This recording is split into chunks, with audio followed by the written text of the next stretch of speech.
O que aconteceu ontem no Maracanã não foi somente uma derrota, foi um tapa na cara no investimento financeiro. Um clube com investimento muito abaixo que o Flamengo, o Lanús, que o seu jogador que mais ganha dinheiro, ganha 12 mil reais por mês, que tem o seu maior salário, em pesos argentinos, convertido para reais, apenas 12 mil reais por mês, ganhou de um time milionário de 3-2 no Maracanã. Assim ficou o Maracanã, em silêncio, com mais de 70 mil pessoas após a vitória do Lanús sobre o poderosíssimo Flamengo. O Lanús não só levantou a taça, o Lanús fez história. Ganhou dentro do Maracanã, dentro da casa do clube hoje, o maior clube do continente, que é o Flamengo. É o clube a ser batido pelo menos nos últimos 6 anos. O Lanús jogou debaixo de chuva, de frente para a torcida do Flamengo, que apoiou o jogo todo. Porém, na prorrogação, o jogo estava 2-1 no tempo normal, 2 pênaltis para o Flamengo, mas o Lanús conseguiu virar e levantar a taça, fazendo história no Maracanã. Passe 100, 200 anos, essa história sempre será lembrada. Mas a pergunta é, foi só futebol ou foi um vexame? Eu vou te falar algo mais profundo do que essa derrota mostra aqui de frente para vocês. Tem questão tática, tem postura, tem diferença financeira e tem uma questão que ninguém está falando. Então, rapaziada, a questão tática é que o Lanús não foi só para se defender. Ele conseguiu estocar várias vezes o Flamengo dentro do Maracanã, levou muito perigo e nenhum clube consegue fazer 3 gols em cima do poderosíssimo Flamengo do Maracanã só se defendendo. O Lanús se impôs em campo, jogou muito bem, não sentiu o peso da camisa do Flamengo nem da sua torcida, e tem a questão da postura, como eu prometi aqui. A postura é, o Lanús entrou em campo com um sentimento que dava para ser campeão em cima do Flamengo, após ter ganhado aqui na Argentina o primeiro jogo por 1-0, e foi para o Maracanã não somente para se defender e jogar por uma bola. O Lanús teve vários contra-ataques perigosos, Lanús saiu já na frente com o erro do Rossi, que estava no meio campo jogando de volante, goleiro, não entendo porquê. O atacante do Lanús deu um drible da vaca no Rossi e levou a bola e chutou para o gol sem nenhum goleiro. Depois o Flamengo empatou com um pênalti sofrido no Arrascaeta, um gol de pênalti do próprio Arrascaeta. Depois o Flamengo virou o jogo, que aí para mim vem a questão polêmica. Primeiro, na jogada do segundo pênalti em cima do Arrascaeta, para mim no lance anterior tinha sido falta na entrada da área em cima do defensor do Lanús. Com isso, uma bola seguinte foi em cima do Bruno Henrique, que também sofreu uma falta, mas já era para ter parado antes. A bola veio no Arrascaeta, ele partiu para cima da zaga do Lanús, e a falta, para mim, ao meu ver, pela câmera que apareceu da Conmebol na televisão, a falta começou fora da área. E mesmo assim, o juiz deu pênalti para o Flamengo, não foi olhar no VAR e deu pênalti claro para o Flamengo, Falta foi, a questão é, foi dentro ou foi fora? Agora não importa. O Jorginho, que entrou aos 80 do segundo tempo, 70 minutos do segundo tempo, pegou a bola com muita personalidade, botou a bola debaixo do braço, foi naquele estilo dele de vir, saltitando, bateu o pênalti no meio do gol e virou para o Flamengo 2-1. Com isso, foi pressão até o fim, porém o jogo foi para a prorrogação. E quando chegou na prorrogação, agora eu vou falar para vocês, agora tem a diferença financeira. O Flamengo, que já tinha um timaço em campo com Carrascal, Plata, tirou o Plata e colocou o Pedro, tirou o Samuel Lino e colocou o Cebolinha, e tirou o Carrascal e colocou o Jorginho, O Jorginho também entrou Bruno Henrique. Aí tá a diferença financeira. O Lanús lutou como podia e com as armas que tinha. Os 11 que estavam em campo e os outros guerreiros que entraram depois. E o Flamengo, que tem hoje tranquilamente 2, 3 times titulares de Série A do Campeonato Brasileiro, contra um Lanús que não tem nenhum time titular para ser a primeira prateleira do futebol argentino.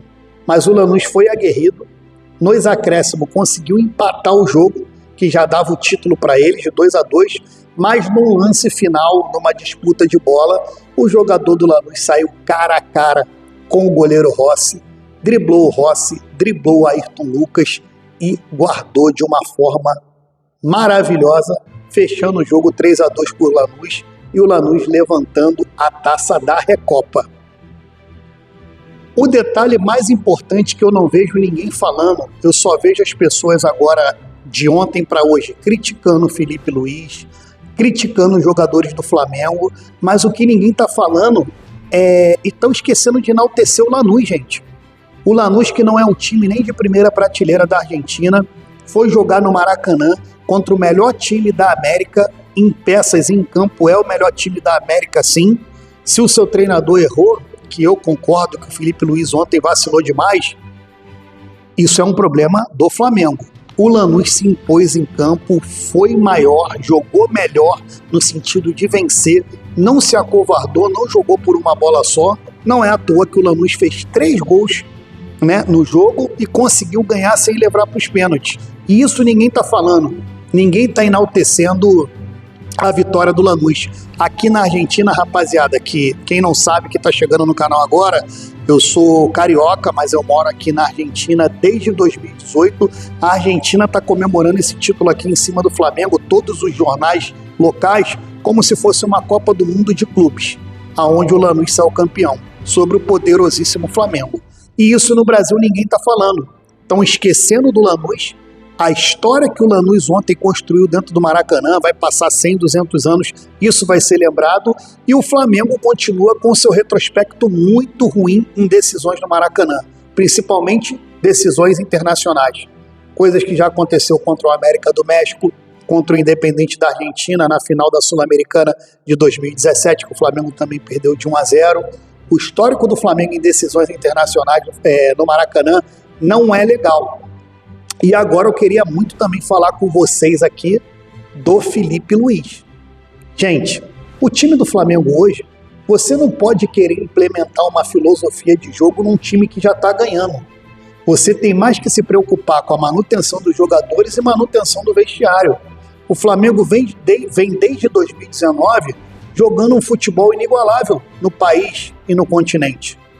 Né? O Flamengo contra o PSG na final do Intercontinental ano passado levou para os pênaltis o jogo. O Flamengo tem uma equipe com jogadores nível europeu: Jorginho, Samuel Lino, Samu, Pedro, Bruno Henrique, Cebolinha, Carrascal, Luiz Araújo, Danilo, Alexandro. Olha o time do Flamengo, gente. O time do Flamengo não pode perder um título no Maracanã, tendo que reverter um resultado simples de 1-0 contra uma equipe que o seu planejamento financeiro do Lanús, a sua folha salarial do mês é de R$200 mil. 250 mil para ser mais exato. O time do Lanús, a equipe do Lanús tem um orçamento mensal de R$250 mil. Eu acho que hoje um jogador do Flamengo da base que acabou de subir para o profissional ganha isso por mês, 250 mil reais. E ninguém está falando disso. O Flamengo tem o Lucas Paquetá, que acabou de voltar da Europa por 40 milhões para o Flamengo. O Flamengo perdeu no Maracanã. É um vexame, sim. O Flamengo começou esse ano perdendo a Supercopa, agora perdeu a Recopa. Final de semana vai jogar um jogo para cumprir tabela contra o Madureira, para poder jogar a final do Campeonato Carioca, para enfrentar o Flamengo ou o Fluminense. E diga-se de passagem, se o Fluminense passar para a final contra o Flamengo, a gente sabe que a chance de ser um terceiro vice-campeonato já em março é gigantesca. Acho que a pressão vai ficar insustentável, ao meu ver, para o superestimado treinador do Flamengo, Felipe Luiz, que tem tudo para se tornar um grande treinador no futuro. Nesse momento, ele é um treinador superestimado totalmente. Como é que você vai deixar o Pedro, que é um atacante que nos últimos 5 anos no futebol brasileiro é o cara mais decisivo na reserva numa decisão de campeonato. Como é que você vai deixar o Bruno Henrique, rei dos clássicos, começar no banco uma final de campeonato? Começa com esses caras. O Cebolinha, que destruiu a final contra o Palmeiras da Libertadores. Como é que você vai deixar no Cebolinha no banco e deixar o Samuel Lino, que a torcida não gosta dele? Uma coisa para mim é muito clara: o Felipe Luiz não gosta do Pedro. Ele barra o cara sempre em jogos importantes. Ontem era um jogo que o Pedro tinha que estar em campo. Carrascal não estava jogando nada. Samuel Lino, meu Deus do céu, desastroso. E eu te falo de coração, ontem o título do Flamengo saiu da mão do treinador Felipe Luiz. O Flamengo foi mal escalado, não jogou bem. No final da prorrogação já virou time de pelada, jogando bola na área. Um time tão qualificado com bola no pé, você vai ficar cruzando bola para a área contra um fraquíssimo Lanús, porém, que se impôs dentro do Maracanã, jogou com muita vontade e o título foi merecido do Lanús. Não só o título como a vitória. E para não ficar dúvida, não é que o Lanús ganhou do Flamengo nos pênaltis, que pênaltis é um pouco de loteria. O Lanús ganhou do Flamengo aqui na Argentina e no Maracanã. Que isso fique bem claro que ninguém está falando.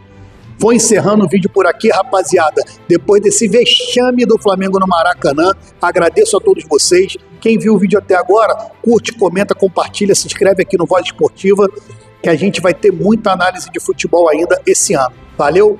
Conto com a ajuda de todos vocês. Tchau!